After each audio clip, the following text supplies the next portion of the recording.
All right. I guess we're starting now. As always, let's spill in some water.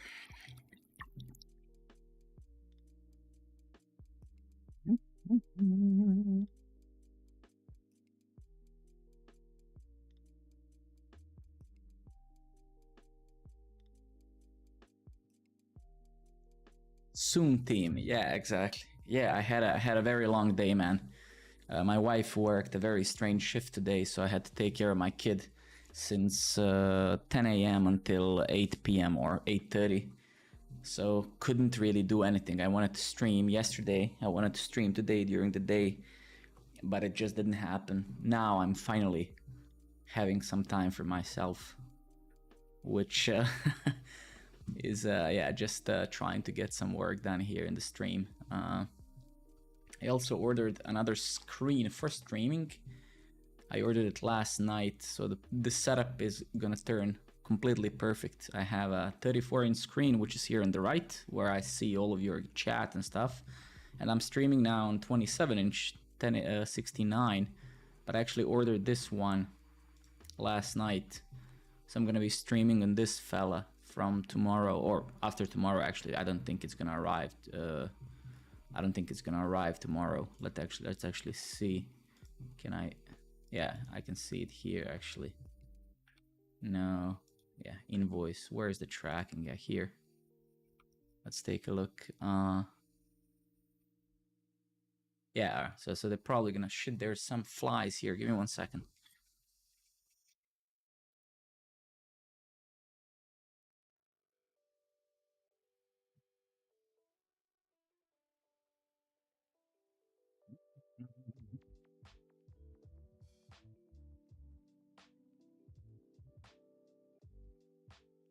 Alrighty, cool. Whew, okay, let's start doing some stuff actually.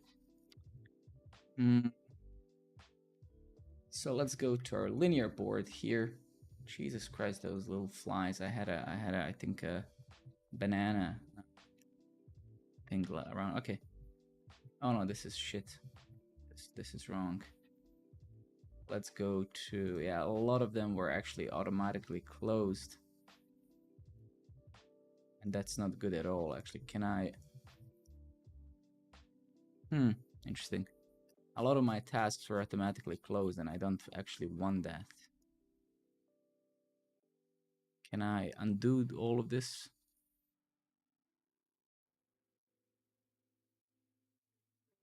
Can I?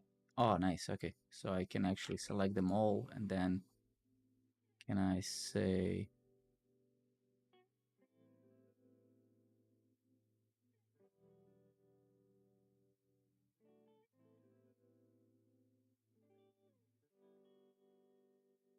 yeah, but they're still canceled, it seems. Yeah, I think so, yeah. That kind of sucks. Okay. Tiny status, yeah. Control Alt 4.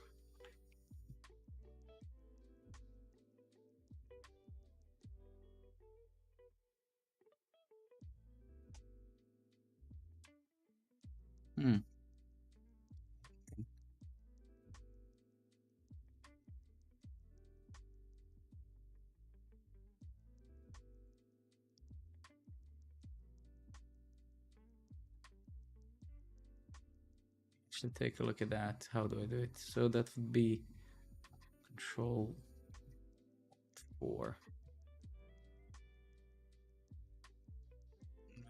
Okay. I don't actually know, but I don't want those to be closed. All right, I guess I'll do that. I'll do that another time. Status to groom. Status to groom. That's a super strange shortcut there. So is this Control Alt Shift and 4? Control.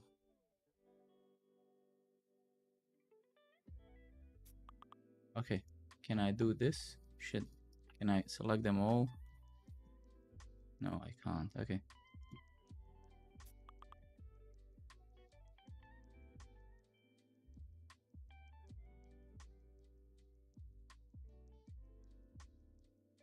So annoying, man.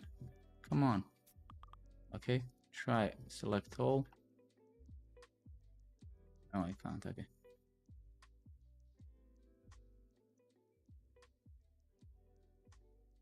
All right, let's do this another time. I have them here as unreads. So my linear basically closed all of my tasks that were kind of that I created long ago as ideas and stuff. So a lot of this stuff is yeah, from before. Okay, doesn't matter. Let's go to our road to MVP project, and then we're going to kind of focus on that maybe a bit. So let's see what we've been doing 2-3 days ago in the stream.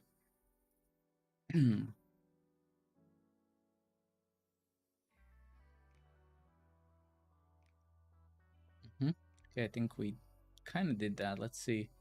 Finalize draft.js, add spinner, new article, upload avatar, add reCAPTCHA requests. Yeah.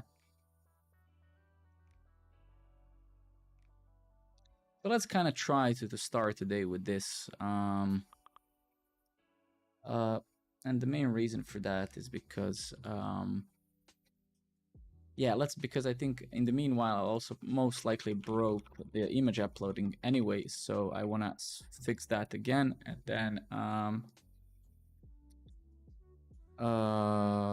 let me actually get my own photo that I can work with. I think I bought it here in Fiverr.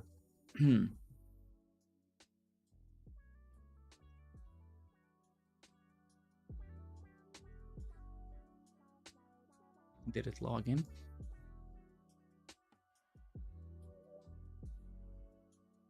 Yeah, okay. Yeah, exactly. This is, I think, what I bought. I'm just gonna, yeah, great. Let me just download it. How do I download it here, right? All right, cool. Let me just grab this and put it in my desktop. And I'm gonna call it, yeah, actually, that's fine. All right. So let's go and try to kind of fix that regression and also then add reCAPTCHA to this last remaining endpoint. So let's see what happens now. I think it's been a long time since we tried to upload the picture. PNG, all files. Okay, so it seems I'm only allowing PNG. Maybe that's why. Okay, let's say that that's what I selected. Upload avatar 4.6. The request is not multi-part. Okay, that's super strange. Okay, let's kind of start fixing. Did I actually open my VS Code? No, I don't think I did. Okay, that's quite strange. Just gonna open it on my other screen and then move it over here to the other one. So let's just do this. Yeah, and then let's open the front as well.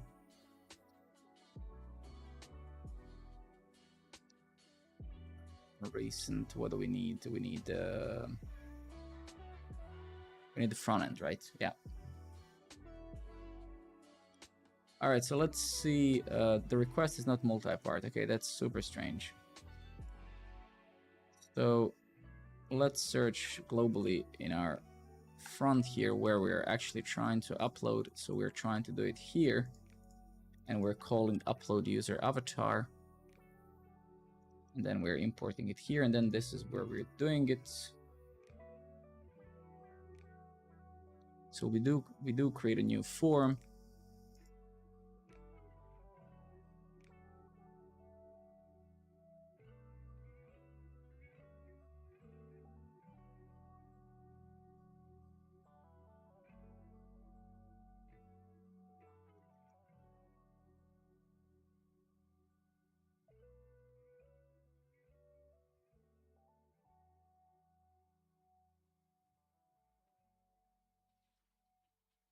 All right, cool.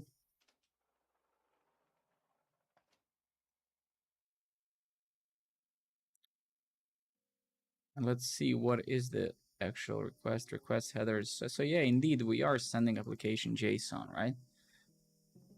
Good evening, Dragon. How are you doing, my friend? How's life? So yeah, so we can see kind of that, yeah, indeed, I think that my, so essentially, I think I understand what happened. So I think at one point I probably, yeah, so I think this is the problem, right? So we have the base config, and when I'm uploading an image now, unless I overwrite or specify HTTP headers, it's gonna always use this in my interceptor, right? So what I actually have to do is, so I already did extend my post with a config, right? So we have to provide a, hey Stefan, the neighbor. Good, Dragon, good. Just put my kid to bed. My wife just came back from work, just saw her for like a minute, and then yeah, just started streaming now a bit. Been taking care of my kid since 10 a.m. this morning until now. I put him to bed around 8, and then yeah, just so pretty, yeah, that's my life now.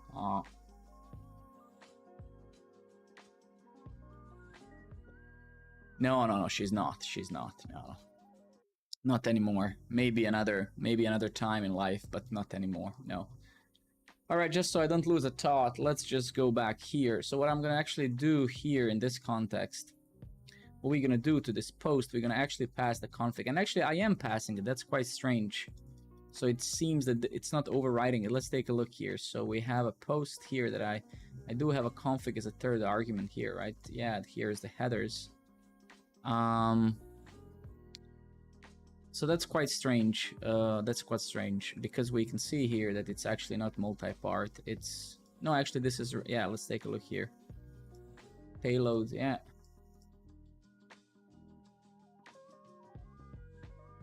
Yeah, so we are not actually overriding it properly. Okay, let's see why. Probably we changed. It's some regression that we introduced along. So we have headers here, yeah.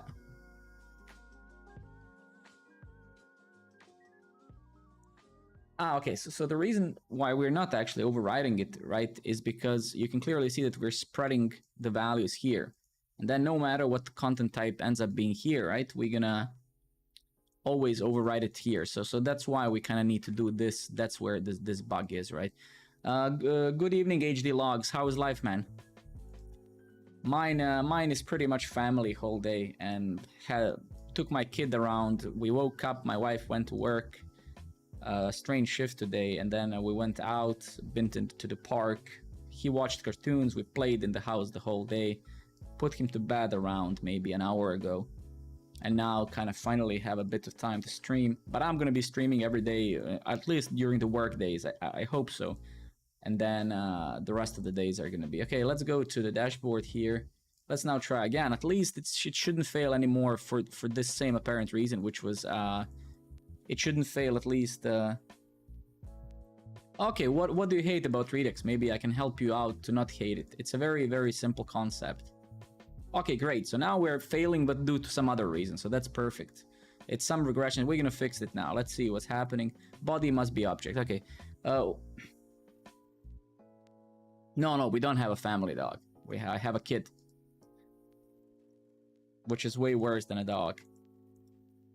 Body must be object. Okay, perfect. So let's actually see now. And let me just kind of move this screen over here, and then this one over here on the other screen.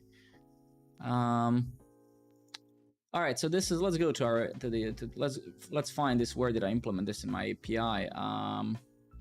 Didn't I open kind of two VS Code instances? Let's see. Yeah, nah. All right. So let's say open. Let's open the API. All right.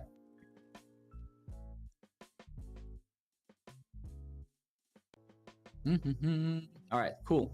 So let's search for upload avatar. I don't remember how upload something. Upload image. All right. Cool. So this is the endpoint, right? Let's see what I expect. So I expect the reCAPTCHA, of course. This is the response, and let's see how I implemented it before.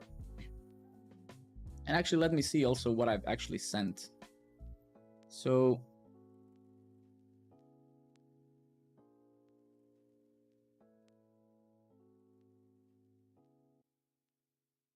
Okay, let's try that again.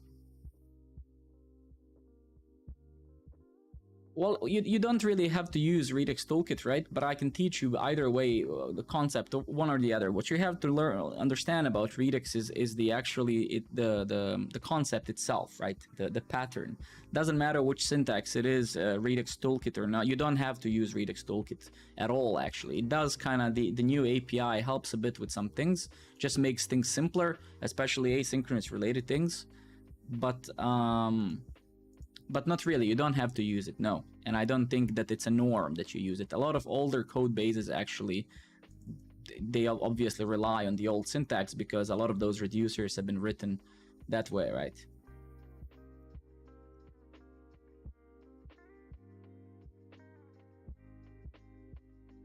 So content type is multi-part now, which is good. We have a cookie here and stuff. So let's see what's... But if you have any specific questions, what is confusing, tell me, and I'm very happy to help you out, man. Include 7. Okay, so and let's see what the payload is. So we're...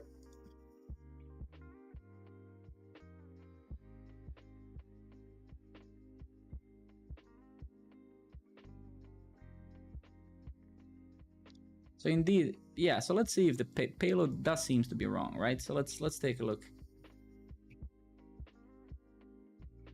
Okay, let's go over here. Let's see where I'm actually using this.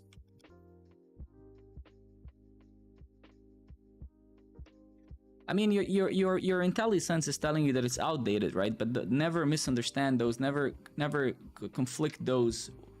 That it means that it's bad or wrong. It's just telling you that it's outdated. You can just ignore those messages if you want, right?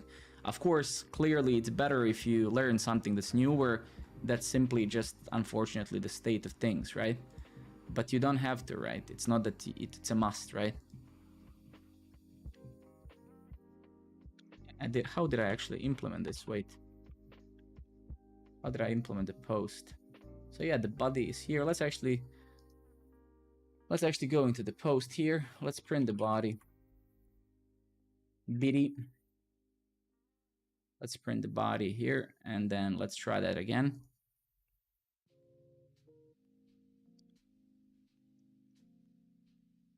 So when it comes to Redux, right, what you want to focus on is first understanding the concept, right? Which is you have for any state change, for any action in your state, you dispatch a function. That's number one. And that function describes your intent, right? So for instance, if you have a, let me kind of just give you let me teach you Redux in 2 minutes, right? Because Redux is that simple, right? So say that you had some state, right? Let's call it state just to adhere to the values and the logic behind Redux. Say that you have a state like this, right? For many years, you know, we were writing code where we were directly, not strictly just mutating the values, but we were directly changing them. So if I wanted at one point in somewhere to change the value of x, I would say state.x is 2, right?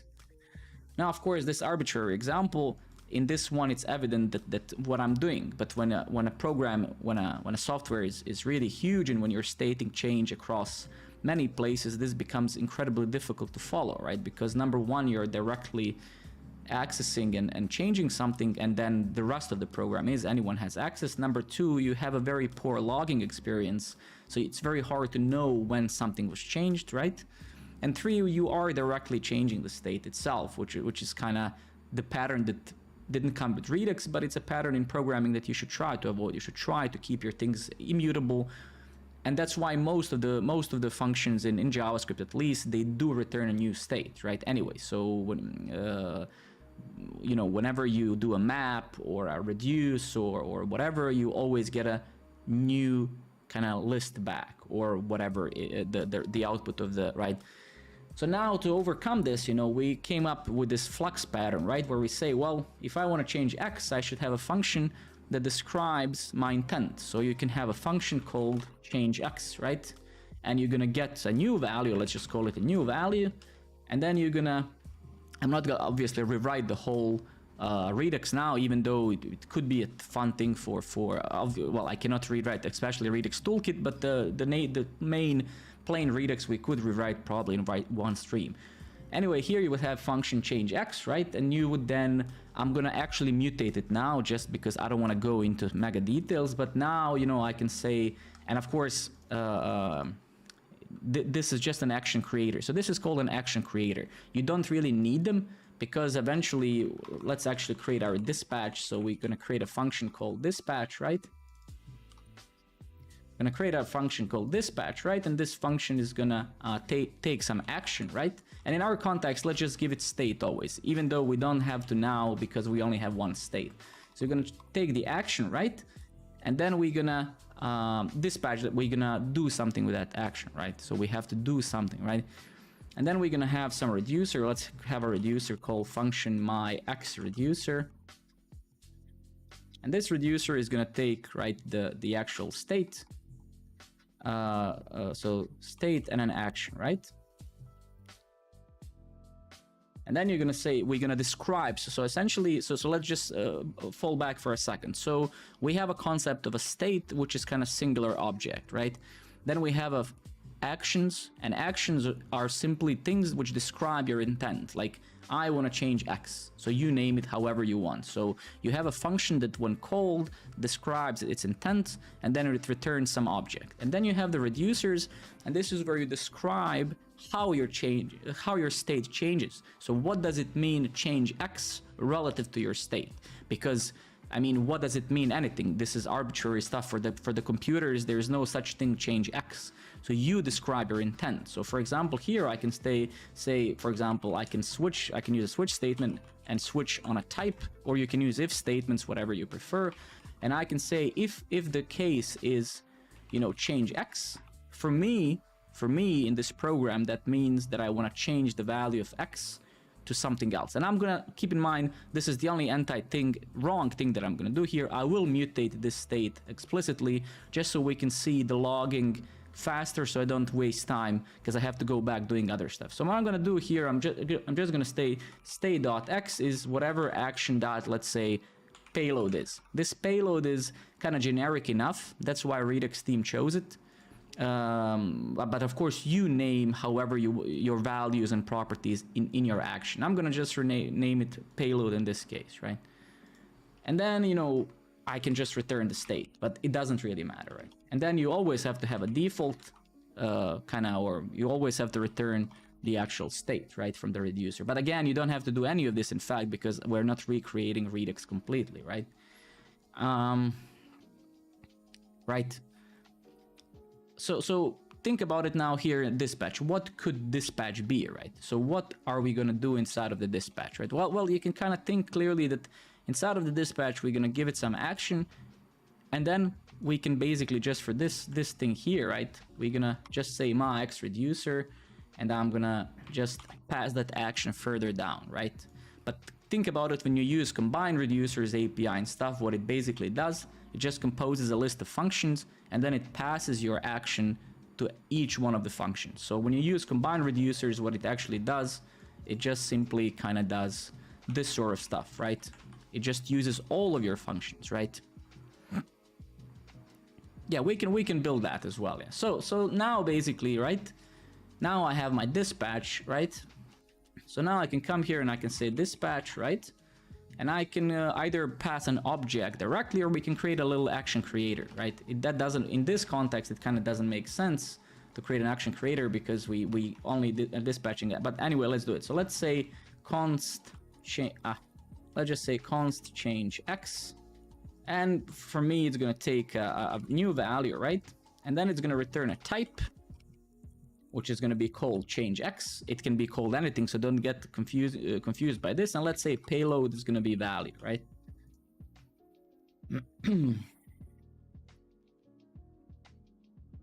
All right, so we have basically all little fragments for this example to probably work. So now I'm going to dispatch this, and I'm going to pass change X to dispatch, and then I'm going to pass a value that I want X to be. I'm going to say phi, right? So if this little demonstration worked, if I print the state now, okay, let's see, return value, let's see, action.type, do we have a type? We do, and then we return it, right?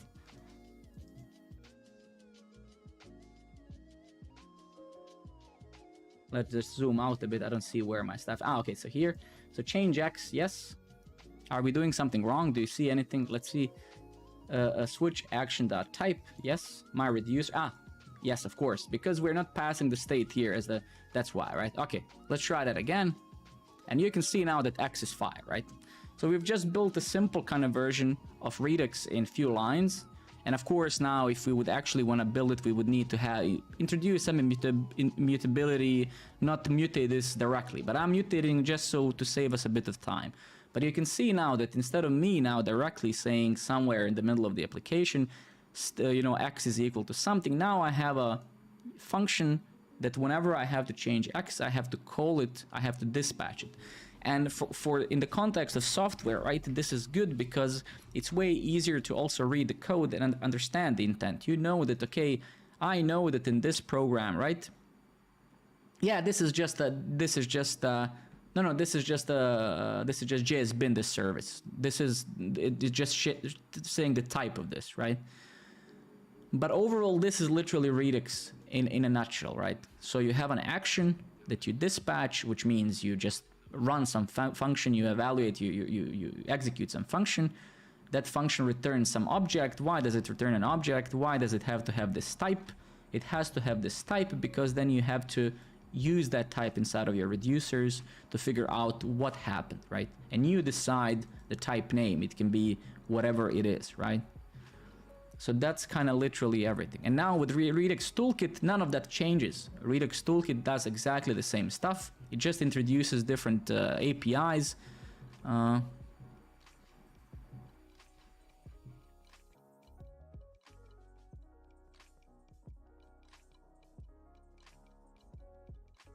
You told me after university you did take some courses, all of these. Which courses?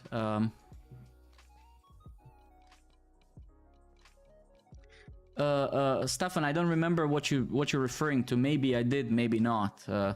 My biggest university was just working very early in my career. That's my biggest kind of luck in my career, is that I just started working very early, because that's the best universities, when you're thrown into problems and then you just have to solve them.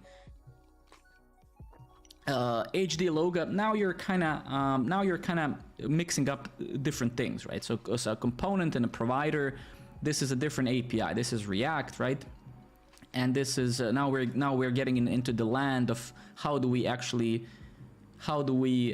expose this stuff to the actual something, because Redux is a library that's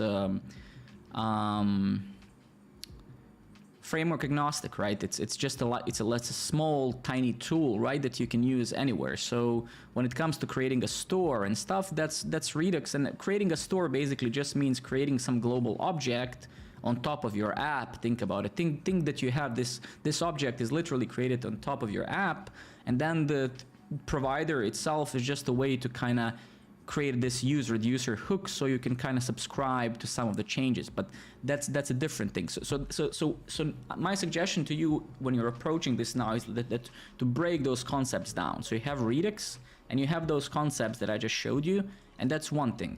Then you have a provider, for example, and that's a React concept. So I don't want to go now into every single one of those concepts because I'm not going to do anything in my platform. But so you understand this thing, then you go ahead and understand the provider, for example, itself, and then when you get both worlds, then you're going to understand, okay, so this thing is actually going to create some state for me, some state somewhere on top of the application, and then I'm going to use a provider to kind of, let's just literally use wording to provide this data somewhere in my app, right? Thank you very much for subscribing, Arna. Highly appreciate it, right? So break those concepts down, because if you now try to solve this problem all at once, thank you very much, Arna. Highly appreciate it. It's very motivating to hear. Good. Thank you very much. Thank you very much. I will keep going. I started streaming maybe 2 months ago, and then I've been 2.5 months ago, but I've been on vacation for like a month. And I get a lot of those comments almost every stream. Thank you very much. I literally come back because of you guys and because of reading those comments. So highly appreciate it. So HD Logo, just to kind of finalize my thoughts. So I'm not trying to be a smartass. I spent 5 years teaching at the bootcamp in my career. I can tell you that the most important part about learning is to, you know, Einstein said, it's one of my favorite quotes. Einstein said that if I had an hour to solve a problem, I would spend 55 minutes looking for the right questions to ask, right? So in simple words, you know, this can be, of course, interpreted in many ways, but try to, when you're learning technical concepts, you have to break them down into kind of smaller chunks and then combine them together into more meaningful story eventually, right? That's very simple. Of course, I could do that for you now in four minutes, but then, you know, thank you very much also for following, Arna. But yeah, you're the 200th follower. Yeah, exactly. But HD Loga, I can tell you, at least based on my experience, you know, I didn't finish some Majestic University. You know, I didn't have the opportunity in my life to kind of you know, study and hello as well, Meta, you know, to study at some prestige school, whatever. But I can tell you that the best way to learn at least technical sciences is to just solve the problems, and I did those things since I was a kid, and I just had luck. It was pure luck, just opportunity to be interested into that. You know, I was sitting home while most kids were going out and having fun. I was just, and I can tell you that I try to solve this problem on your own now. Try not to find a solution online, because you're gonna benefit by doing it, right? I know, and that's why I'm telling you, like, just focus on the thing that I showed you here. So this is important to learn, and then the provider itself. Providers are okay. Let's just spend 5 more minutes talking about the providers, right? So let's just see how do we wanna start do that, right? So.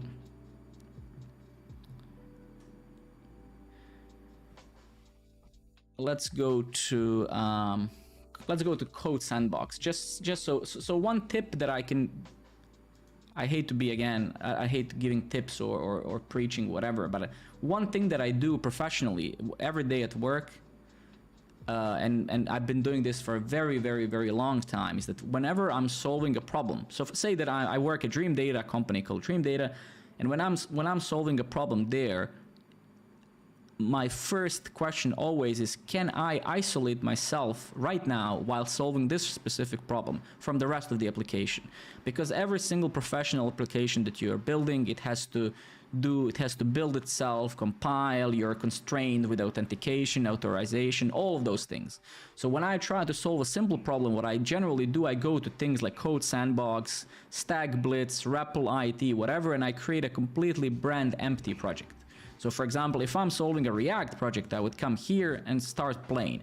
And if I'm now have to learn providers, for example, I would do exactly this. I wouldn't do it in the context in which I am, but I would do it here, right? So anyway, in your case, right, you're gonna have some provider that you're gonna wrap your application with, that's gonna have some data, and then you're gonna subscribe to that data at some level in your application. So the main reason why providers exist is to kind of bypass the props and how props work naturally, right? Because this is why, let me just in a nutshell tell you why provider as a concept in the React application exists. Is because when you have a component 1 and then component 2 inside it, and then component 3, you know, etc., it gets very tedious to send data from here. Exactly. Not only that, right? Because again, this is kind of a double-edged sword, and I can see, for example, what I've noticed past maybe 2 or 3 years is that people are abusing providers a lot because it's so convenient. People are starting to stack their states on top of their applications, and that is completely wrong. You don't want to do that ever. So the problem with those 8, it's not just unmaintainable, because you introduce a lot of re-rendering in your application without even knowing it, right? So not all state has to be global. A lot of state is supposed to be local to the component or to the container component, etc., right? The problem with the convenient APIs is that due to their convenience, right, people tend to just misuse them because it's convenient, right? Like whenever I review code or I join a new company, I find a lot of this stuff. It's like, yeah, I mean, why don't we just put all the state on the top? Like, what can go wrong, right? It's like, but because, you know, one day in the future, maybe we're gonna need that state, you know, here and there. But then if we would write software with such kind of in such a way, then let's never have a local state in anywhere, in any functions anywhere. Let's just stack every single state on the top, right? So it's kind of, you know, it's a very dangerous thought process there, right? So try to, I'm not a fan of those providers personally, because when I say I'm not a fan, I primarily mean in most circumstances, in any application, no matter the complexity, the enterprise grade, smaller project, in most components, you're going to be dealing with local state. So global state generally is information like, is user authenticated? And some of this, like, what is the theme, right? Is it the light theme, dark theme, purple theme? This sort of stuff is generally global. But a lot of other things, in most circumstances, you're going to be handling in your components themselves, right? And anyway, unfortunately, yeah, we ended up with convenience. Convenience became a problem, not the solution. But okay, let me shut up. Let's try to fix this. Let's try to fix this now.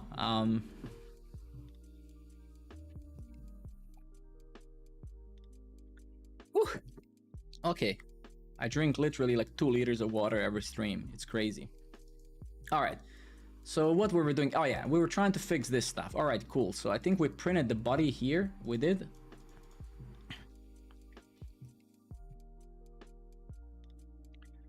It is bad. It's incredibly bad. In fact, it doesn't make sense because when you, so no matter the authentication that you're gonna use, JSON Web Tokens, session authorization, whatever, like a server side in-memory session, whatever.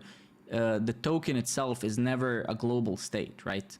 Because you're gonna have to store the token into your local state anyway. That can be IndexedDB, obviously less likely, local storage, session storage, whatever, but you don't need it, right? Yeah, it's a JSON Web Token. Okay, yeah, it's a JSON Web Token as well because it's stateless authentication. I'm actually quite sad that I'm not using JSON Web Tokens. I just had to make some sacrifices due to financial reasons for this project, but it is the best way to authenticate is use, right? Because scaling stateful, for example, my programmer network uses stateful authentication, meaning I'm storing stuff in a memory session, in memory, and then when you have to scale that over, for example, multiple processes, when you're spawning multiple node apps, for instance, that's very painful. Then you have to lift that information, for example, into Redis or some in-memory session store or whatever. So it's great that it's JWT. Now, of course, you being asked to store that in Redux, there are only two possibilities with that your teacher doesn't know Redux himself or those patterns, or that they just wanted to invent some use case for your assignment. Either way, you don't store actually that token anywhere. You store it in again, browser storage, and then you, of course, well, technically, I mean, what you would store in the global storage would be not the token itself, but if the user is authenticated or not. So you would have is authenticated or something, but you would never store a token in your application anyway, right? Yeah, but that's a very kind of that's a very dangerous zone, right? Because they're trying to teach you a technology without giving it. That's the same problem with math, right? When I went to school in my gymnasium, right, I was actually pretty bad at math. But then after a couple of years, when I started learning math myself, I realized that I wasn't actually bad at math at all, that I'm actually really good. The problem is that no teacher ever in my life has explained me in those years when I was very young what that math was for. So they were merely just trying to teach you something without actually giving you any meaningful insights, like why am I learning differential equations, integrals, what is that for, right? So it's the same here, right? You cannot use just the technology X and give a random absurd example and then expect a student to kind of find meaning. That's why you said at the start of this discussion you and I are having now for a couple of minutes, you said I hate Redux or whatever. but you shouldn't. It's actually an amazing pattern. It's a beautiful pattern, and I'm pretty sure you're gonna turn to love it over time. But you have to find the exact problem that it solves, because Redux and any state machine, it doesn't have to be Redux, it can be MobX. There's a bunch of them now. They solve a particular problem, and not every application has this problem, and not every application needs a global state machine, right? So don't think that this is by any means something that you must have. Any state machine, in fact. For example, React API now is really well established. You have the use reducer, you have a bunch of this cool stuff, you have the providers.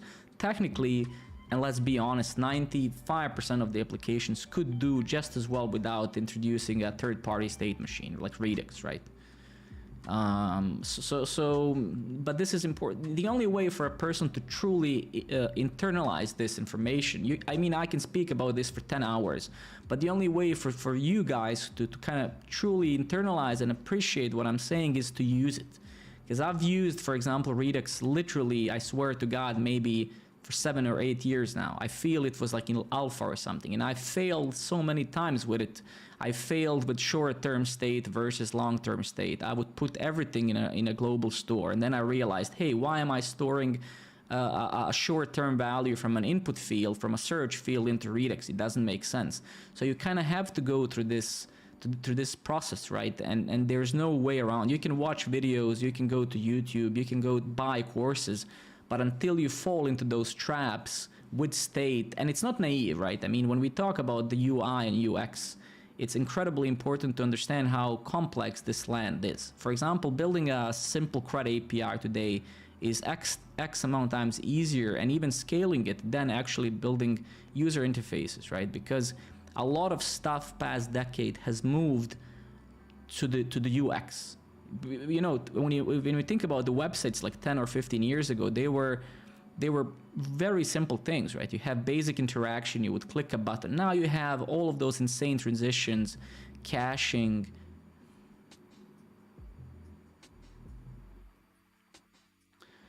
Yeah, I was sorry, I was just stopped by when you were in university, first year university gives you opportunity for solving problems, or later you get these opportunities. Did you learn?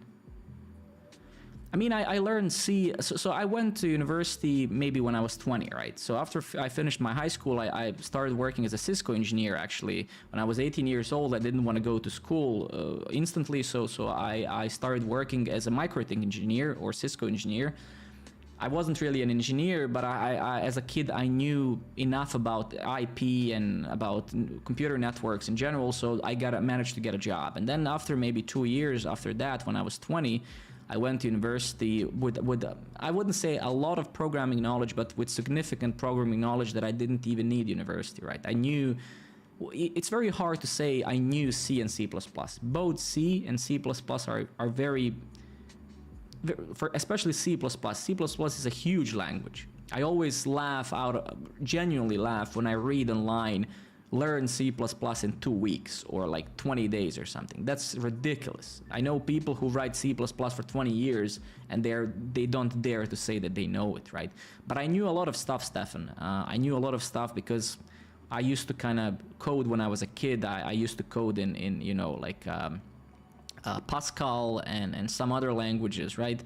I wasn't by any means too clever or anything, but those things just I just had a massive interest when I was a kid. I also wrote like PHP 3 or 4, right? But generally, right, we're not all the same, right? Somebody is self-taught and they're capable. Somebody is passionate to this degree. Somebody is passionate to that degree, right? So we can't. I don't observe other people through. Yeah, there is. Good evening, webhead. The thing is, I mean, for me, it's kind of more experienced I get in this industry, and as a human being, as an adult, more I realize that you have to observe. You know, you can't observe other people through your own through the prism of your own eyes, right? You know, I spent working as a team lead past couple of years, and as a team lead, it's incredibly important as well to kind of understand that when you start kind of mentoring people and being somebody who represents them, then you realize how important it is to simply not look at things through your own eyes mainly, right? So doesn't matter stuff what I did back then, because at the end of the day, all the stuff that matters is what you want to do today. I think learning programming today is significantly easier than it was when I was personally a kid. You know, I remember actually maybe 15, 16, 17 years ago, I got the PHP book. I think it was called like PHP 3. It was just in my native language or something like that. I went to the government institution in my town where I lived, and there was like this government IT department, and that was the only place in the whole town, in the small town where I come from, where they had any IT. And then they gave me this book, and I'm like, can I borrow this? And they were like, yeah, kid, just take it. And I was, man, so happy. I ran home, and I was trying to learn stuff from it. And then today, right, you have a different problem. Today you have so many resources that it's so easy to fall into this trap of actually not doing anything, but just watching others do it. And this stream is an example of that in a way. I mean, of course, I'm happy to see that people, especially for this short period of time that I had this stream, I'm happy to see people coming and they liking the stream and following it and all of that. But to an extent, you have to sit and do the work, right? Because you can actually see a lot of people, a lot of junior developers, when you talk to them, they know everything. Like, they know all the words, complex words, concepts, but that's all kind of someone else speaking, right? Like, it's easy to say even the most most simple things, like basic programming concepts, like don't repeat yourself and name your variables, like all of this stuff, like everybody can preach. But it's kind of, you have to internalize this seriously. Like, it's almost like I used to play tennis when I was a kid. And you can't, you know, learn to play tennis by watching Novak or Nadal or Federer playing, right? You have to play it yourself, right? So, no, I'm talking about so many people, HD Loga. Don't be surprised, not just junior people. It's like today we live in this informational time where everybody in 3 microseconds can open up a blog on their phone.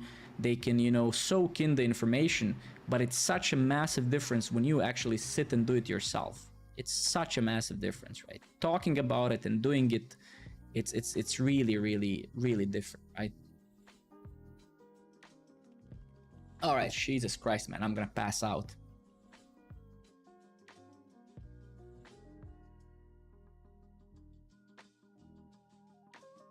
Exactly, Matt, exactly. It's so much different. Even the programmer network that I'm building here, right? For those of you who've been watching me for this time that I was streaming, you can many of you have, I hope, realized, like, when you're building something to actually release it, especially something as a social platform as I'm building, there's so many edge cases, there's so many things to cover for any given state in the UI.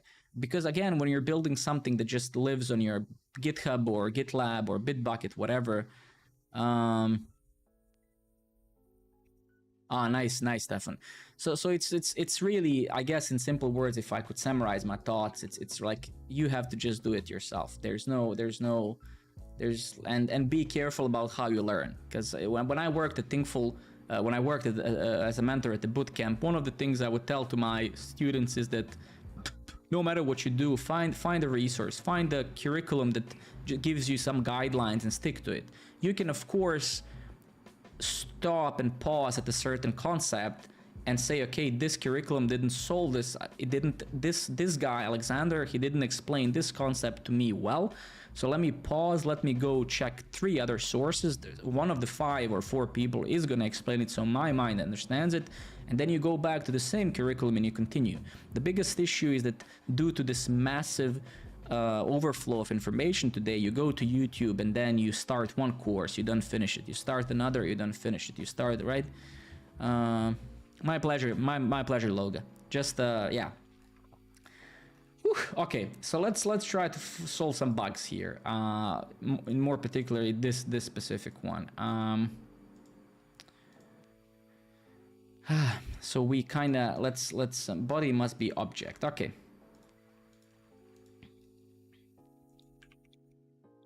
So let's actually see how the hell did we manage it. We haven't tested this in a long time. Let's see how we're actually. So we create this form data object. This actually await does nothing right now, and that's kind of a bug in a way, right? Because this doesn't actually return a promise now.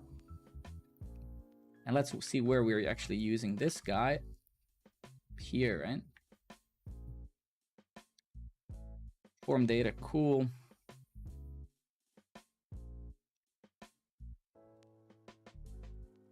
And where we are setting a set file. Okay, on select file, set file. Yeah, so essentially once let me just actually remind myself how I did this. So once we select a file, right? Like once we do this, the file is selected basically, right? And then we append that file to, so we set the file, and then here when we upload, basically we append that file to the form data, and then we pass the form data here. Let me actually see. And then if we go over here, user ID and form data, yeah.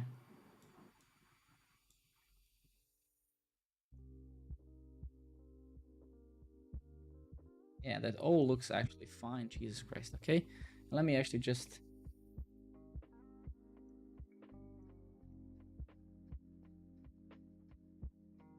Let's see what's happening. Yep. One thing maybe that it's gonna be worth checking out. Let me actually see. I think that so we get some object, right? Let's see, form data dot get. How is the actually API of this?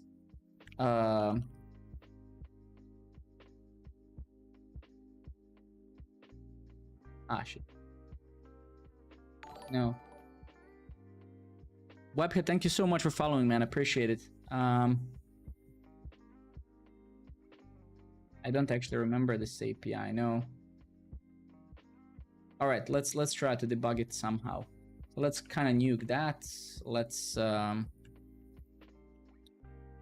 go over here and let's actually print the actual file here. Let's just make sure that that's happening, because it's saying that the body is not an object, which actually it is, I think. So let's see what's happening. And then we can check how I implemented it in the API, but some regression happened, I think, along when I was doing this. Let's see here, upload. Image JPEG. Okay, so let's go to our API over here, and so we accept PNG only. Let me do one thing here. So if I go over here on this screen, so what is this? This is a what is this? This is JPEG, right? Okay, cool. So let's go. I have manually written validation for this thing here. So let's kind of support JPEG as well.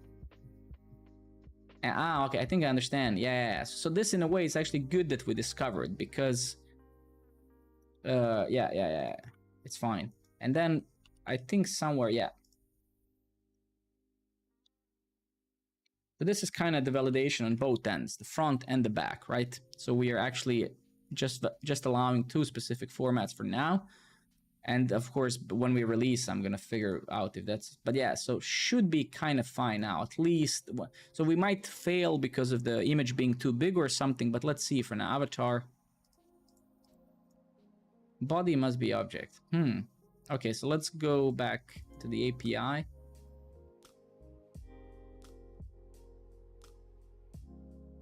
Request file. Let's actually, maybe it's something Fastify, because I did upgrade my Fastify dependencies recently. Okay, so here it is. Yeah, that's what I'm getting as well. Let's take a look.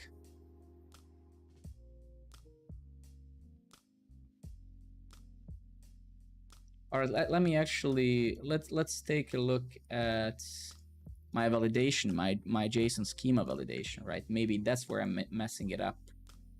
Okay. Yeah. Oh my God, I remember now. That's why I kind of left this thing. So basically, so this is so essentially for all of the forms in Programmer Network, right? I'm using a reCAPTCHA, right? reCAPTCHA basically, and many of you, I'm sure all of you have seen it in your lifetime, is that thing that when you try to do something, it asks you, hey, are you a bot, right? And that's the version 2 of reCAPTCHA. I'm using version 3 of reCAPTCHA, which doesn't actually collide with the UI or UX, so you don't see anything, but Google has implemented this with their algorithms, whatever, in a way that if they kind of scan malicious activity, for example, somebody is trying to register, you know, infinite amount of times or posts, they kind of show you that in the console. I believe they also notify you, or they even block a person, right? Now, so why is that relevant to this, right? Well, if you mean, hey Barent, if you mean what I'm using, what is this that I'm sharing the screen? It's VS Code. Sorry, you mean it's Draft.js. So it's this fella here. So Draft.js basically, it's built by Facebook and they open sourced it a couple of years ago, I believe. And the main reason why I actually use it is because it's built by Facebook and it's open source and it's maintained, because that's how I kind of choose my dependencies. Of course, I always read not always, but if it's a very important dependency in the project that I want to commercially maybe build, I always read the, what is it called? The license and stuff, right? Because open source doesn't always mean free. And that's very important to kind of understand. Open source is not always free. Because open source has different set of licenses and not each one of them is free to an extent that one might need it to be, right? So anyway, it's Draft.js. All right, cool. So going back to here, right? So the issue that we're having, right, is that my AJV, my JSON schema validation here is saying that the body to the upload image should be of type object. Of course, it cannot be a type object because I'm still sending multi-part data, right? I'm sending a file. So let's see. So I think the probably I will have to, and I know how to solve this. I just don't think that I'm going to be solving, I will be able to solve it like this. Let's actually just Google it for a second. So AJV multi-part. Let's see if there's a way with this library. Actually, somebody asked exactly the question that I need. Duplicate of this, okay.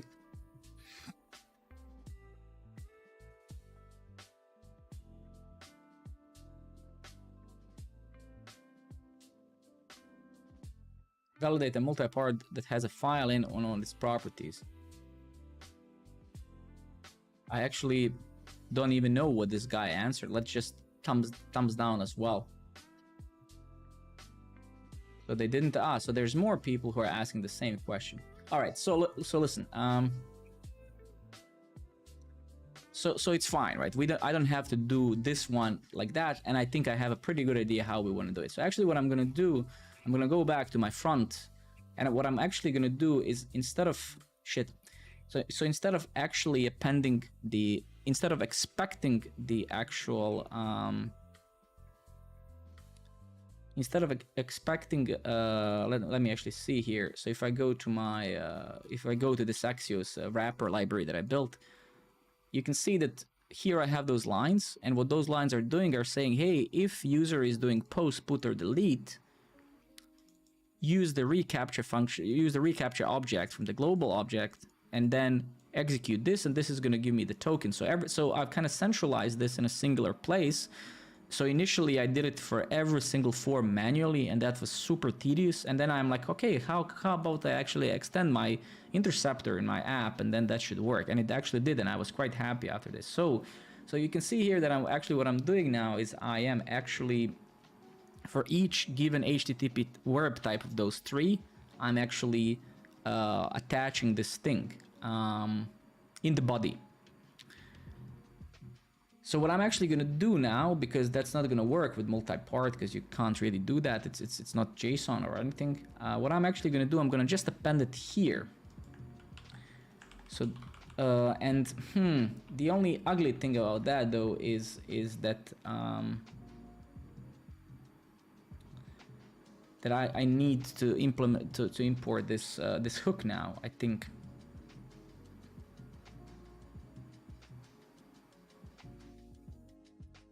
Yeah. All right, let's actually first, but before I do that, let me try one thing first. Let's go to our API. So So there's no way to basically validate multi-part. That's what those guys saying in AJV. So I'm gonna just nuke this body, and so it's not gonna expect the body anymore. And then I'm gonna actually go and just see what happens now if I try to upload an image. And actually, I'm uploading images to Google Cloud Platformer to say Google Cloud Storage. And let's actually see if I still need to authenticate to Google, because it's been a while since I re-authenticated my account, so that could be a problem. Body must be object. Okay. Did I actually save? Let's just nuke this process and rerun it again. What?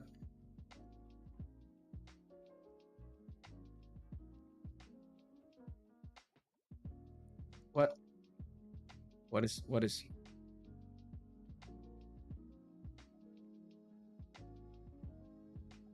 What? What the hell? Ah, shit.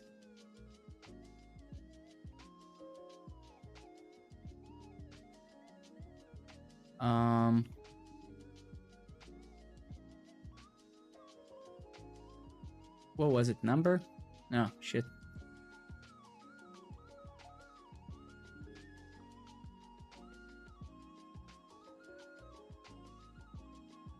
Oh, sorry.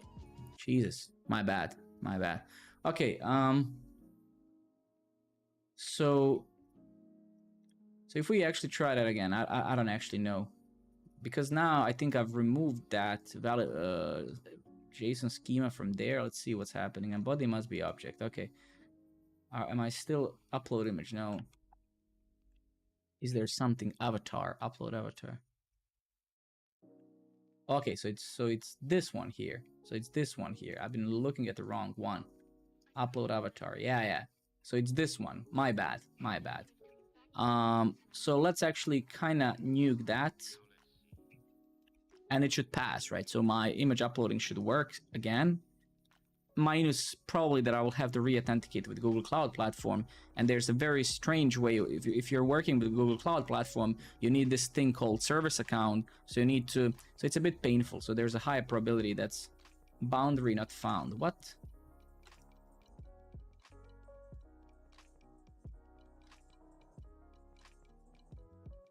Okay, so yeah, this is kind of starting to give me a headache.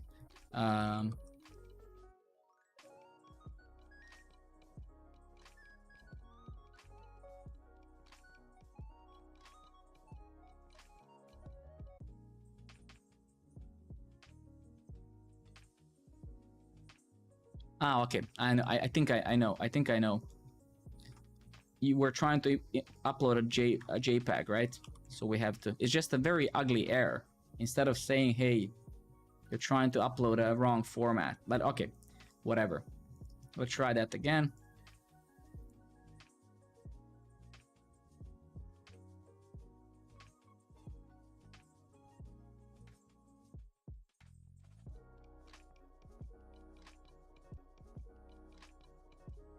So freaking it's meaningless. What is this error? Boundary not found. It's so hard to make anything out of it. Let's see here. Good evening, Amari. Exactly. I actually haven't had a beer. I did have it on Friday with my wife, and then today was a kid day. I had to take care of my kid the whole day, so unfortunately, wasn't possible. Let me actually see. I don't remember, man. I implemented this such a long time ago. Not a long time ago. Right before I implemented this in the stream, but like maybe a month and a half ago. Then I was on vacation for a month. Let's see what the hell is happening. So bcrypt, crypto, Luxon, Promesify, set attributes, upload. How is everything? How is your weekend being, Ganamari? We're here. Upload avatar. Yeah, let's actually globally find that. So this is where we're using it. This is the parameters we're expecting. Allowed file types. Let me just do one thing, because the error is so generic and so useless that it's very, very difficult for me now to kind of. Let's just reduce the image size to like 20% or something. What?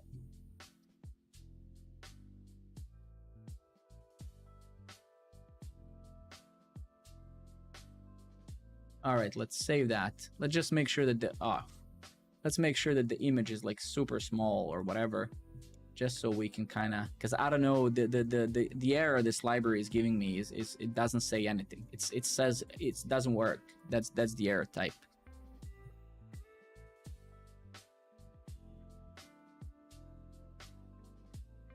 What do you mean? Why not CommonJS?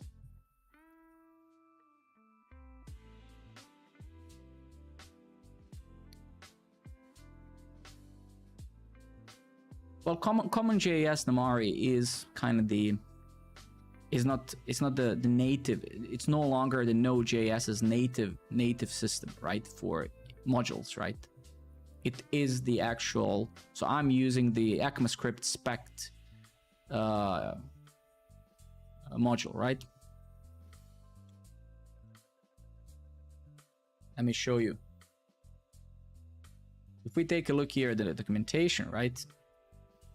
Yes, exactly. So if we take a look at here, and we go a bit, well, actually, we don't have to go anywhere, right? Essentially, here it is, right? So I'm using I'm not using TypeScript here or anything. This is just native, right? And as you can see, it's just right.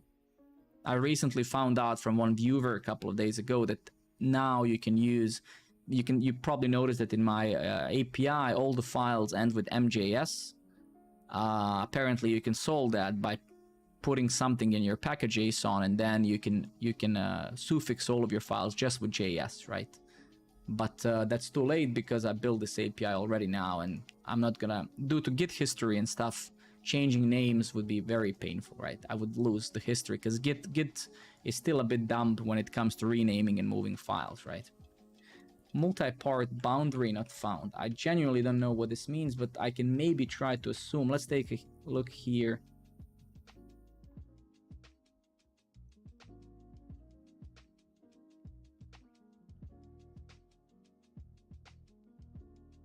Actually, I think what it is saying is that it's because I don't see the boundary. I think the boundary actually is the file. I don't actually see that I am. Let's actually go to the UI. So it doesn't seem that. Let's also remove this useless kind of this is kind of problem. I mean, this whole thing, this is, I mean, I spoke about Redux to some of you a couple of minutes ago, and I told you about short-term and long-term state. And this is one of the perfect examples of kind of wrong, of abusing Redux in a way, right? So for example, this should have never been something I dispatch, right? This is a short-term thing. I click upload, I either upload or I fail, and then I show that locally. There's no, so let's kind of simplify this while we're here anyway. So what I'm actually gonna do is I'm simply gonna not make this Redux stunk action, right?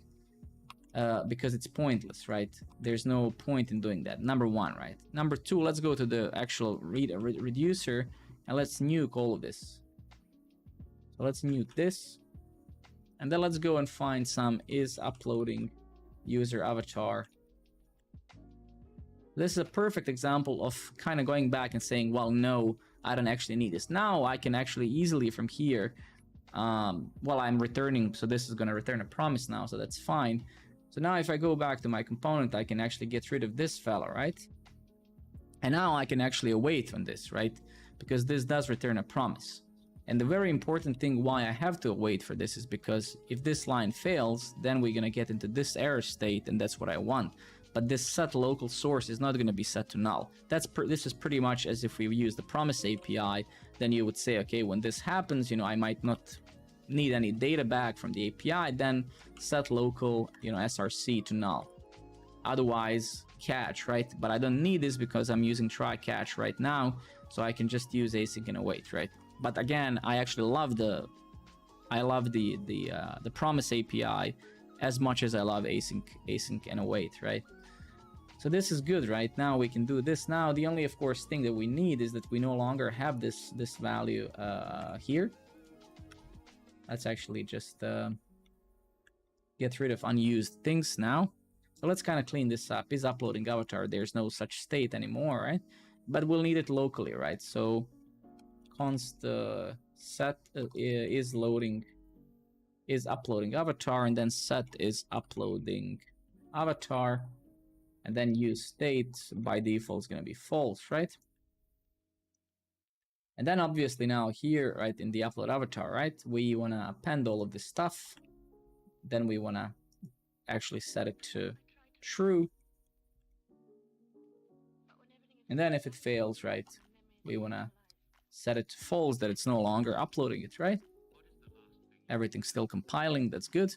So that's number one thing we have to fix, just so we can kind of now fiddle with local state and fiddle. So if there's an error, I don't have to notify Redux the whole global state that my image uploading failed, right? Okay, cool.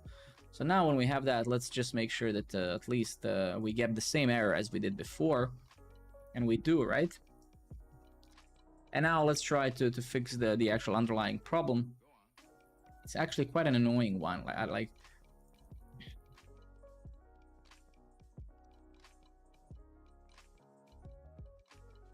Let's actually see if there is a blob. I truly hope so. Because I don't think I've messed much with this since the last time, since it worked actually. So let's see, what did I must have changed something.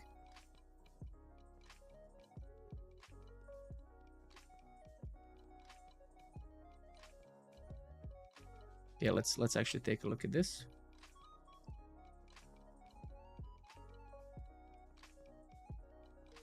Try that again.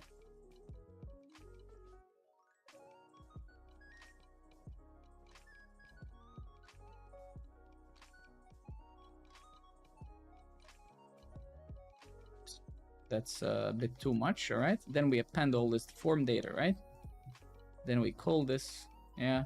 Then we pass the form data here. Let's go to the post. Body, yeah.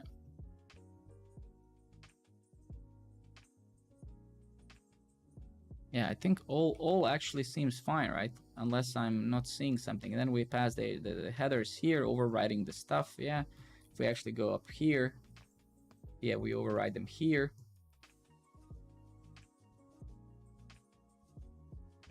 So the only thing that I can imagine is that my implementation of my decentralizing this here is maybe breaking it. I see no other thing that potentially is causing this. Let's actually take a look. And yeah, it was that. It was that indeed. And you can see that my avatar is now uploaded, right? Okay, so let's see what's happening. So what we actually do, we take the base configuration. So essentially what we do, it seems, is that we have to make sure that we don't call this if the data, if the content type is multi-part.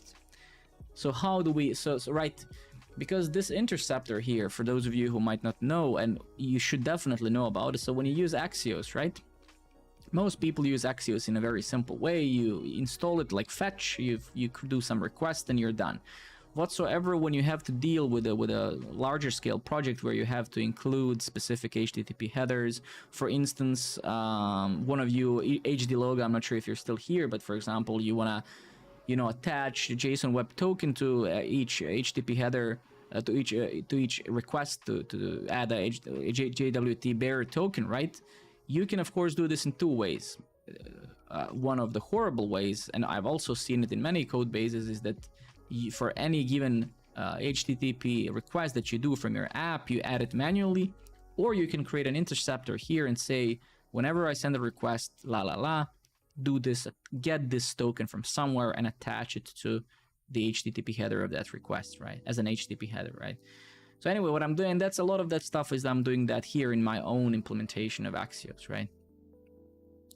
Now what we actually have to do is, I can see that we have a base configuration, and then what I'm actually doing, I'm spreading it. So I'm essentially messing up the data here, right? And I guess what I have to do is I have to ask, hey, so let's actually see. So Axios request content type. Let's see, how do I get, let's see. Let's just print the request, but I guess, actually I am, let's take a look. Probably it's gonna be, let's see, console.log request dot content, no, request dot,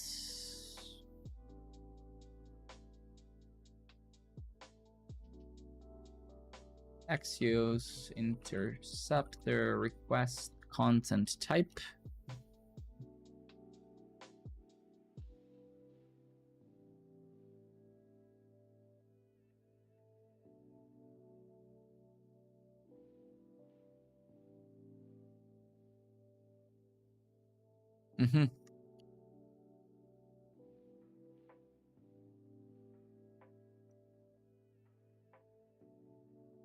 I guess it's going to be a request, right? Dot headers dot content type, or would it be? Let's actually see how it is. Let's print it. It's either going to be with a dash and or it's gonna. Let's take a look. So let's do. We're gonna do a post request now. We're gonna upload the same image again. Let's maybe just zoom in my eye or something here, like this. Upload. Yeah, here it is, content type, right? So this is what we're gonna do. So we're just gonna neglect this thing if the content type. So we're gonna say if it's this and the content type is that. Okay, so request headers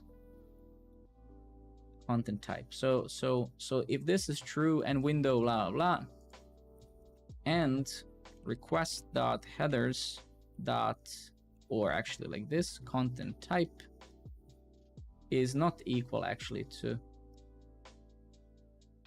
is not equal to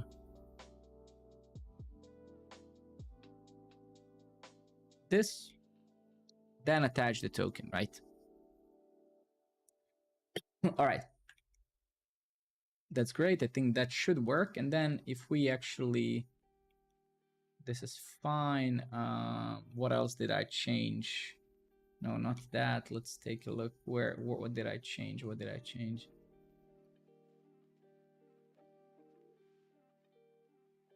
No, I actually think that's it, right? Upload avatar.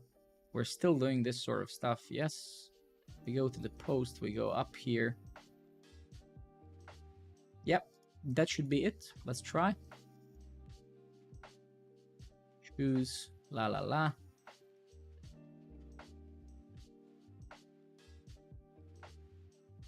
Yep. There we go. Perfect. So that kind of worked. Yeah. So that was it. What was the actual task that we were doing? Add recapture. Okay. So now the task itself, right? So now we can actually fix that regression, whatever. Now we have to kind of add this token manually because unfortunately, I don't know how to. Let's actually just add the reCAPTCHA token to multi-part. Let's see if there's somebody. Yeah, let's actually, there's some PHP guy who tried to do the same.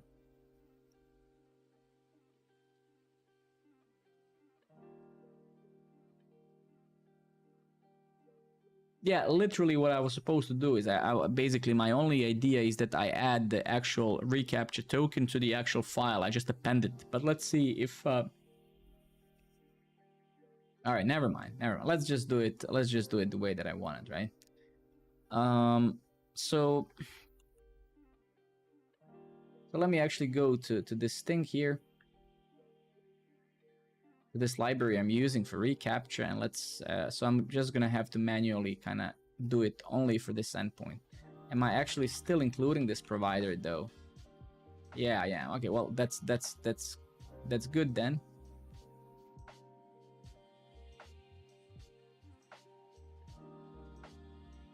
How did I use it before? Let me actually find the way. Okay.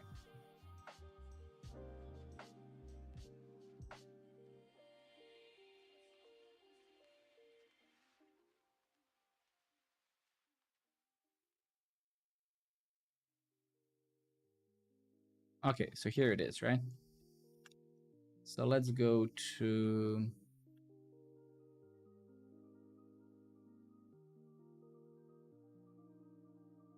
over here, right? Yeah. So we come over here, we import the fella. We don't need actually this guy.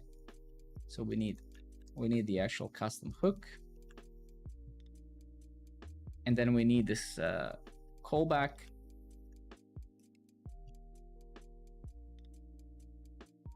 Then we get the token.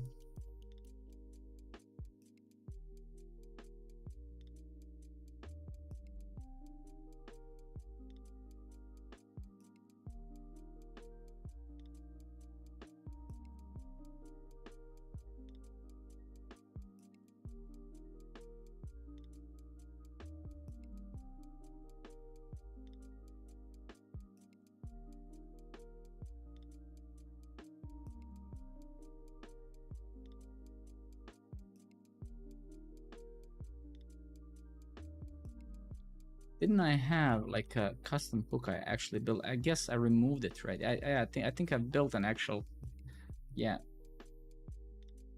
upload user avatar.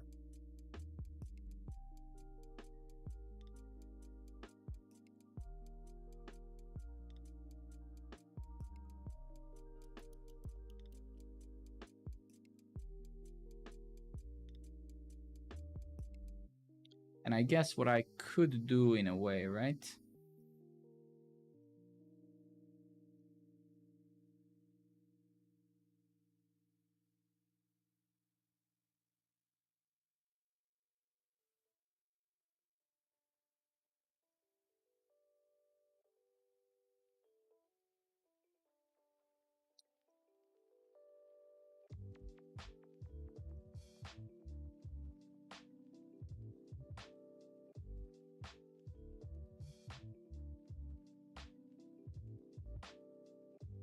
Then if I go to my API, how am I actually calling those? Yeah, this is the actual key name. All right, so that's kind of what I'm gonna try now doing, and hopefully it's gonna work. So I'm actually gonna just append this thing over here as a token, right? Then we're gonna actually go to our API, and since we can't really validate it with an actual JSON, with a JSON schema or AJV, we'll have to validate it here, right? So let me actually, so I think it's data.fields, and here in data.fields now we should have that field name, right? So let's actually try console.log. Let's print all the fields, and we should have that field now in case I actually succeeded in the front. So let's actually take a look again. Go back here, contents, no, this, choose upload.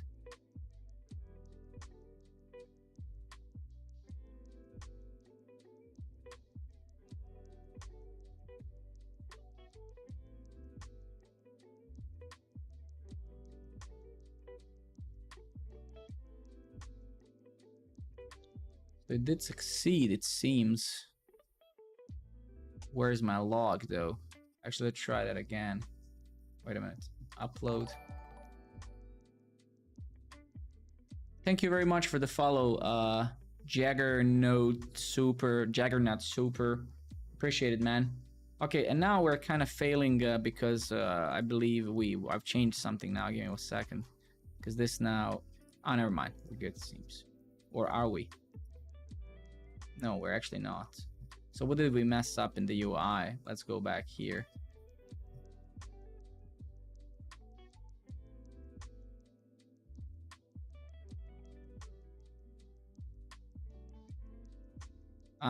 Okay, I get it.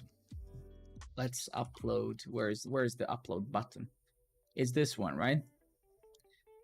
Let's make sure that this button has a type of button, because by default it's gonna have a submit type, and that's what submits my other form in which this button is located, right? So let's see. It doesn't seem to like the token generation there. I believe it is failing. Let's see. Yeah, it is. Let's actually see why. Invalid action name may only do not include user specific information. Okay, I have no idea what that means. It's a horrible error, very useless. Let's go back over here. Let's for 1 second and not actually do this, just to make sure that this is messing it up, which it probably is. So let's take a look at that. Upload. Yep. So it was pretty much that. Yeah. Yep. All right. So let's undo this then. Let's see what the hell is going on.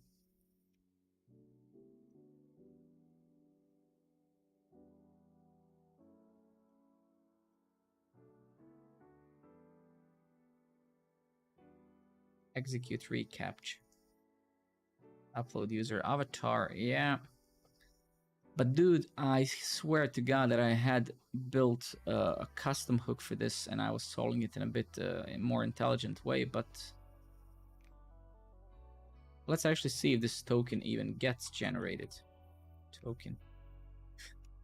And then there's a probability, because here I'm not actually handling, I believe, a generic error, but only an error with a reason.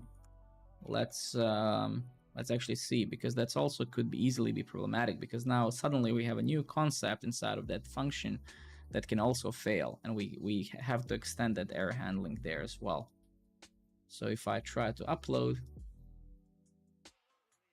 yeah, so this is kind of the error that we get. Invalid action name may only invalid action name. What?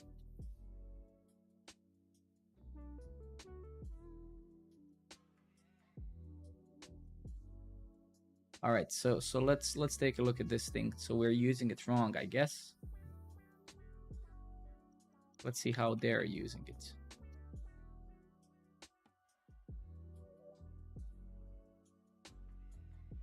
Let's try to then use it exactly like that as well.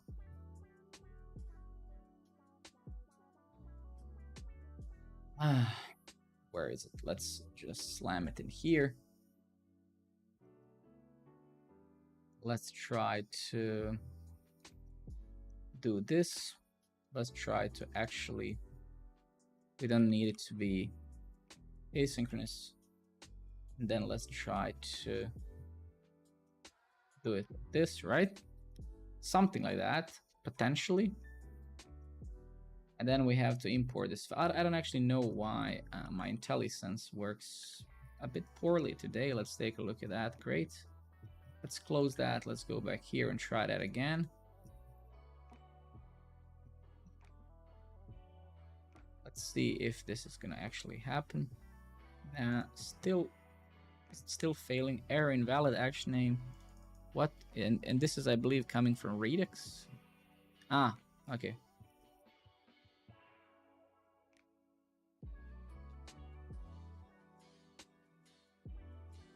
Ah, yeah. Okay, I'm an idiot.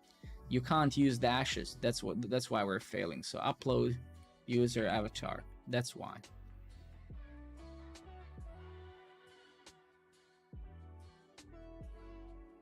That's why.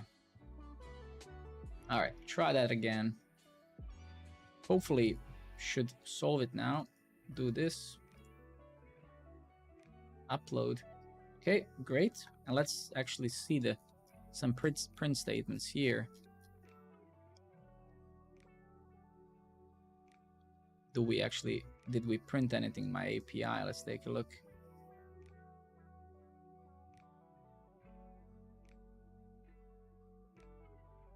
Upload avatar, I think it's this one, right?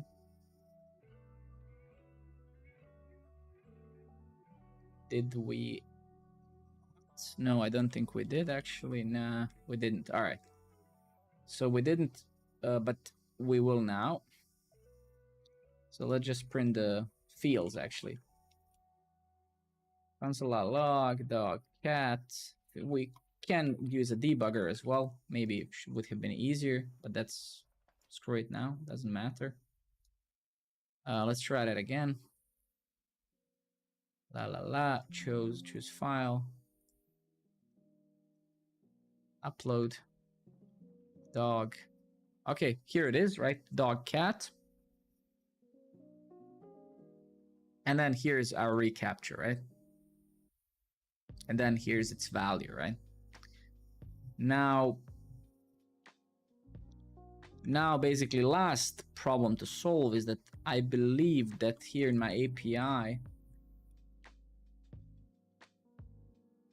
I have Fastify recapture, right? So if we say npm docs, and then Fastify recapture, right? And it takes us to the actual documentation, hopefully. Docs available here, okay? Is there a way to manually call this guy?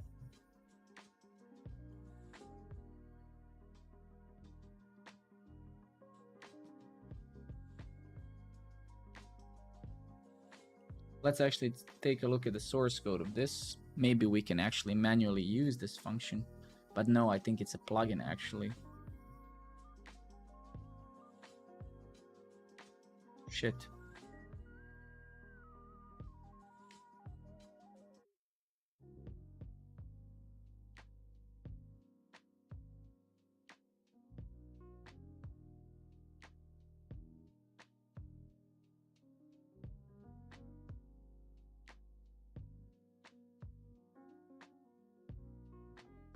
So this is basically where this calls the reCAPTCHA server. This is kind of where he constructs the actual URL, and then calls the Google servers, and then that responds with either. So shit. I mean, I could technically for my project grab this and do this call myself, but it's actually nah. Yeah. Not quite happy with that, to be honest. Multi-part post request with reCAPTCHA token. Let's see if it's possible to. Yeah, let's actually. This is literally my question, right? And I have no idea. Is it possible? Okay, wait a minute.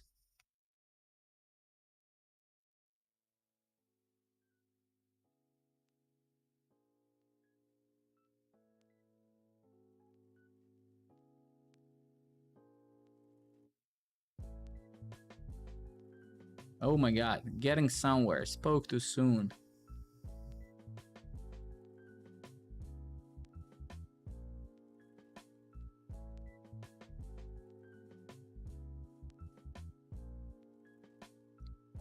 I guess what we would have to do, because this is pretty horrible, right? So first of all, right, the implementation of this Fastify reCAPTCHA, this plugin I'm using, this expects the actual reCAPTCHA token to be part of the body, right?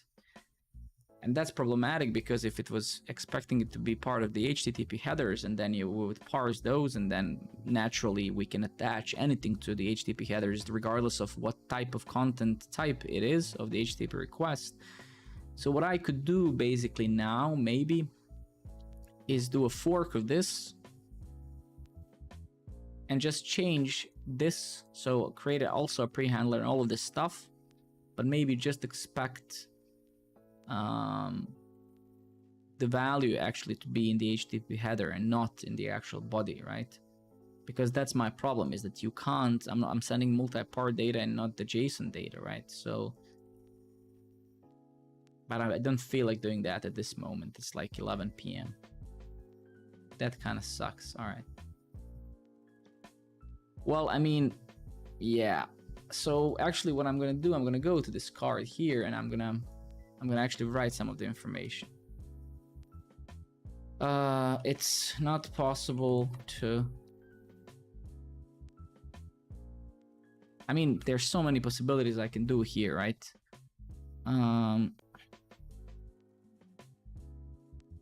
So what we could do is fork or extend the current Fastify reCAPTCHA library, so it takes so it can be through options configured to either expect the actual token as part of the request body or HTTP headers, right? That we can do that, right?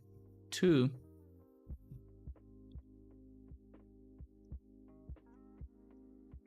just gonna link that. Second option is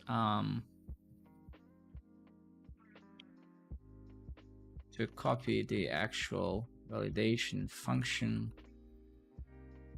that posts to Google servers into the PN project, and then use it to validate the token manually. Less likely solution, right? I'm not gonna do this now because I don't feel like doing it now, but there is a solution. It's just like the implementation of this actually official Fastify library for doing this sort of stuff is quite limiting. So what I would do, probably what I might do maybe tomorrow in the stream, is I'm gonna actually do a pull request. I'm gonna extend those options with an extra property where a user can decide, hey, do you want the actual token as part of the request body, or do you want it? But even that is kind of limiting, because then you global it, because all of those options are global, right? Because you attach this, you register this right on the actual instance. It would be nice to kind of provide a utility, right, as well, so you can, in your code base, you can set it globally like this, but then you have a utility to that, as I need it now, right? I basically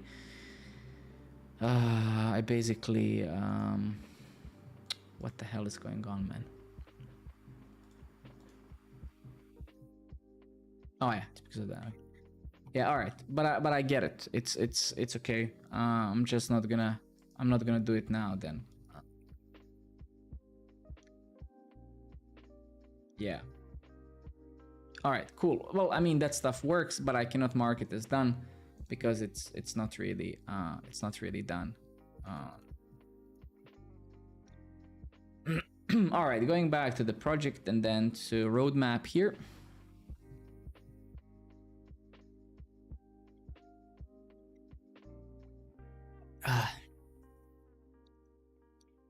Let's see if there's something we can do today in the stream that makes sense. So this is, let's just move this up if we can. The board is ordered by priority. Okay, fair enough. Validate all forms.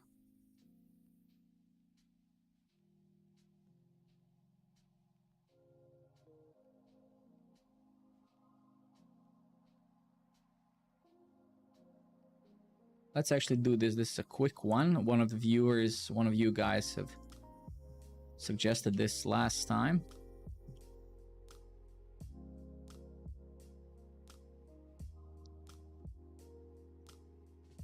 HTML characters, HTML.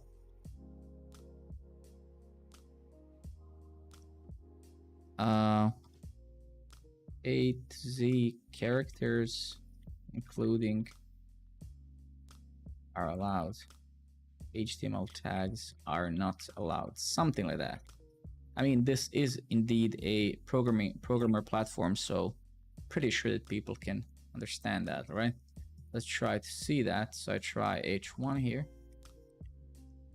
Save as draft. Yeah. I think that's better than how it was.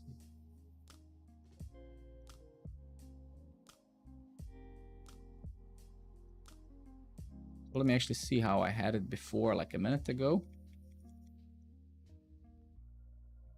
I could have just checked the only Alpha America allowed.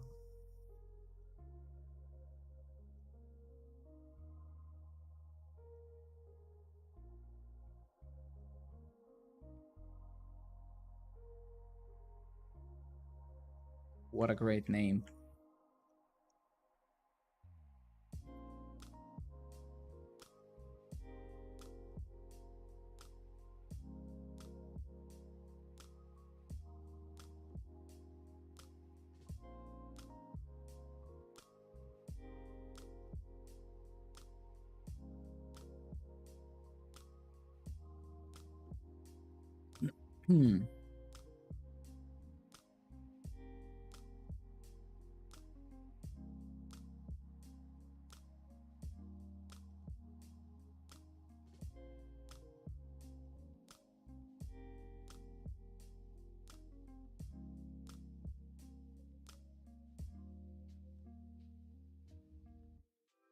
Something like that, I guess.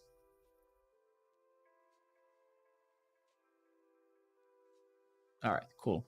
Let's kind of just leave that as such. Not gonna lose my mind over this. That's now actually explicit enough in the intent. Let's go back to the project.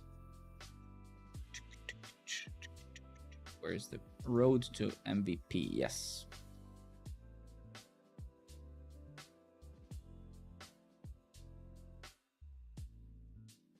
All right, another validation one, quick one. So let's check the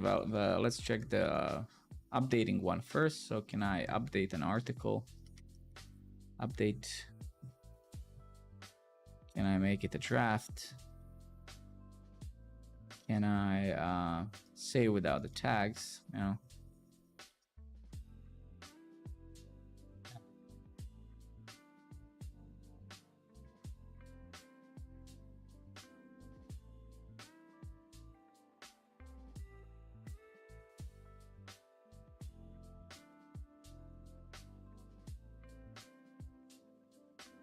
So I think there was a bug.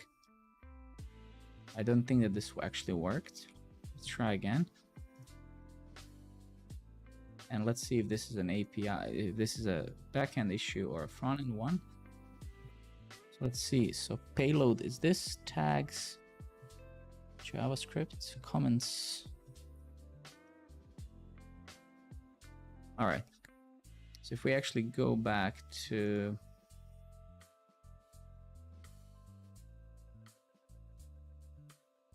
we go back over here.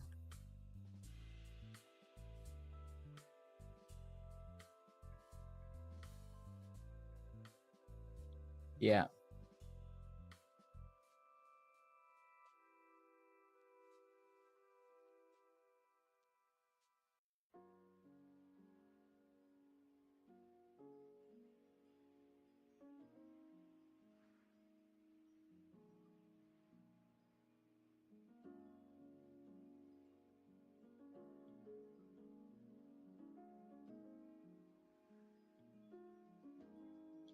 So actually my API responded with without the actual tags field.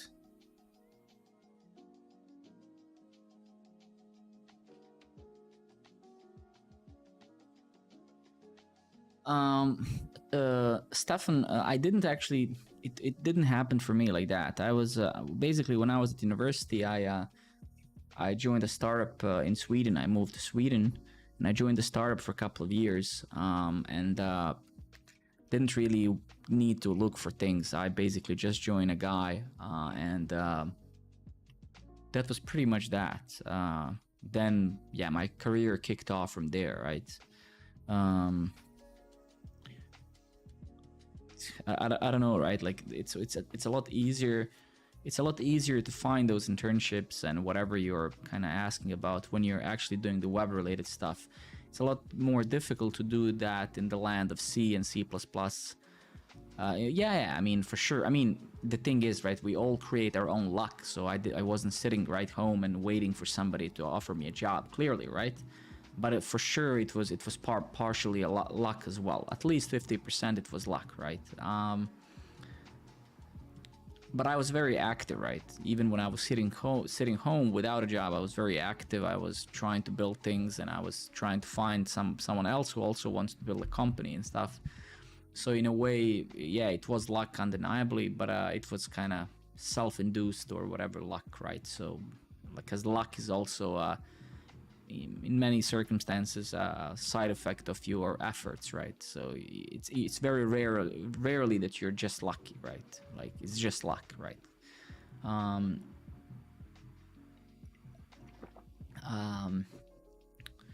But again, like if you're doing embedded development, if you're doing anything other than the web, it's significantly harder because there's way less those types of jobs.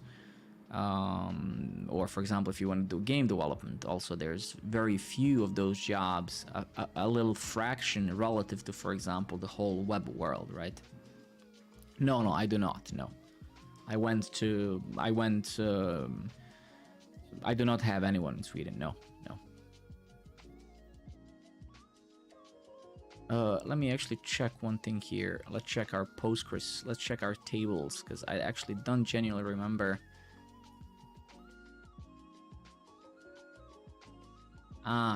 No.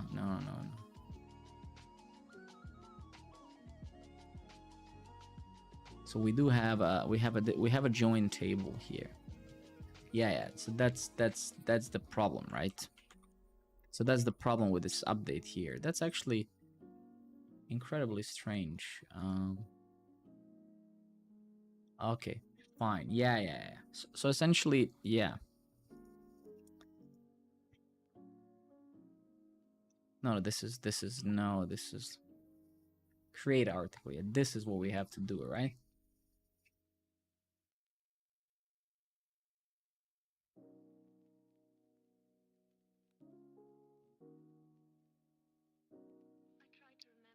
So this is kind of a little problem here with Sequelize now, and with kind of join tables or junction tables, right? Is that whenever you create, or for example, whenever you create an article right now, we have to create those junction. We have to update those this join table, right? This third table that joins the tag and an article, right?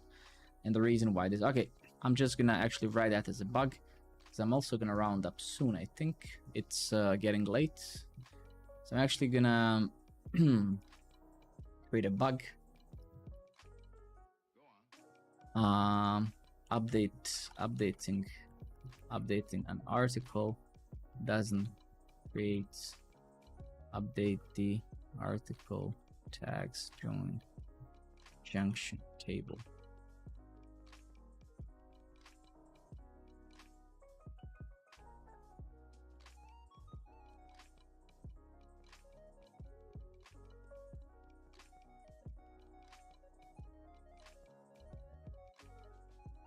Let me just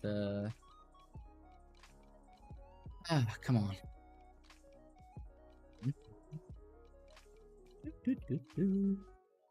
Let's go to our linear here, and let's just update this.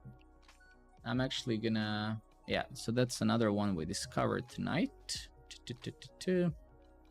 Let's just close up some of this stuff.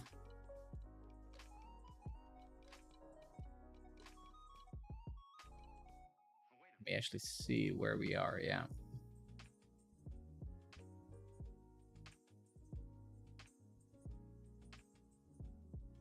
So anyway, Fox, if you have any questions while I'm here, anything about programming, especially about web-related stuff, please ask me now, because I'm kind of thinking to slowly round it up. If you're new here or whatever, and if you haven't had a chance to ask a question, please do it now. Otherwise, we're gonna continue tomorrow. It's Sunday, so I'm gonna kind of keep, not gonna, how long did I stream? For 2 hours. I think I'm gonna, on Sundays and Saturdays, on Saturdays I might do 4 or 5 hours, but on Sundays I don't want to do that much. We're gonna continue tomorrow. We had some good questions, some good discussions, and I guess yeah, we're gonna continue tomorrow. If you're new here, as always, thank you for watching. Appreciate it. We had a few followers today, that's very nice. And let's continue tomorrow then with this journey. So until then, until tomorrow, good night.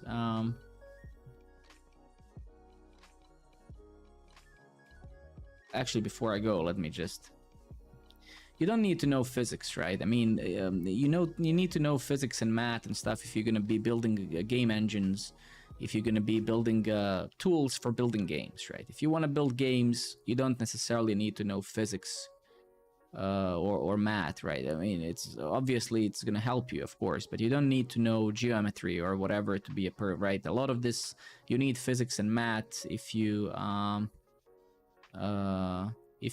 need right, if you're going to be building game engines and physics engines and stuff like that, right?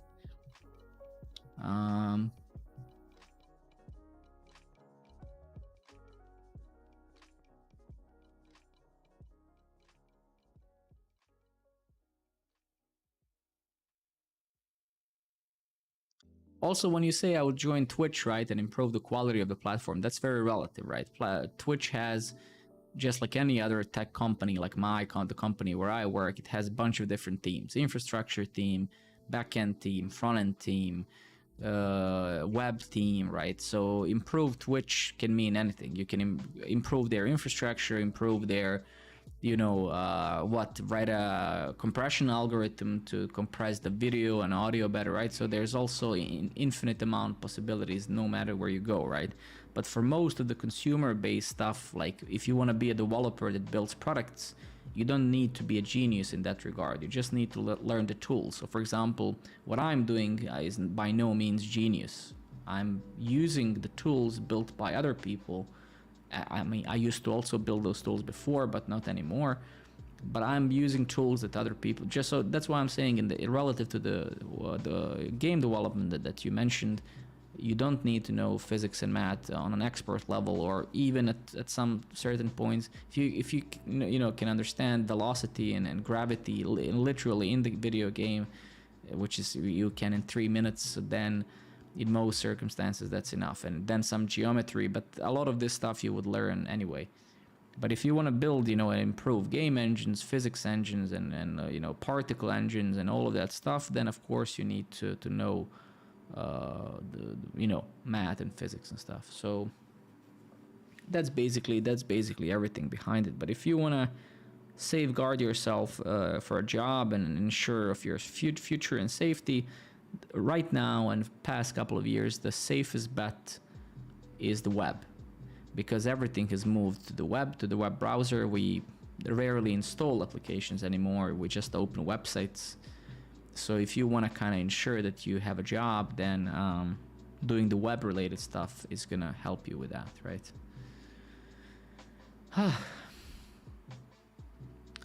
It can be anything, front end, back end, full stack, right? Ideally full stack, right? But that's the safest bet right now, and it is going to be for more years to come, because that's what customers want, right? And at the end of the day, the market is basically my pleasure, man. Market is defined by what people want, not by what professionals want. So us as developers, we don't decide the path of industry. Money does, economy does, businesses do, right? So it's always a mixture of consumers and business and making enough money as a company to survive. And then of course what we as geeks, as basement dwellers want is becoming less and less important, and it's increasingly becoming more important to be able to build things fast rather than perfect, right? So of course it's still important to build them as good as they can be, but it's also never been so important to build them fast, because internet today, everybody is trying to build a company, everybody is trying to be faster than the other person. So that's why we are compromising a bit of quality, a bit more quality maybe than before, for the speed and just getting out there, right? So that's why kind of web, and that's why this whole JS world and stuff, they took over, not because JavaScript is a good quality language, programming language at all. It's because it's easy to onboard people, it's easy to teach them, it's relatively easy to pick it up and start building things. And that's what the world economy needs today. It needs not perfect developers, solid developers who can learn a few steps and build products. And that's the reality of the world, we wanting to admit it or not. And hence, all of this just said is why I suggest you to do a safe bet. And safe bet would be exactly what I just said, to go there. Great. Well, as I said a couple of minutes ago, good night, Fox. I'll see you guys tomorrow.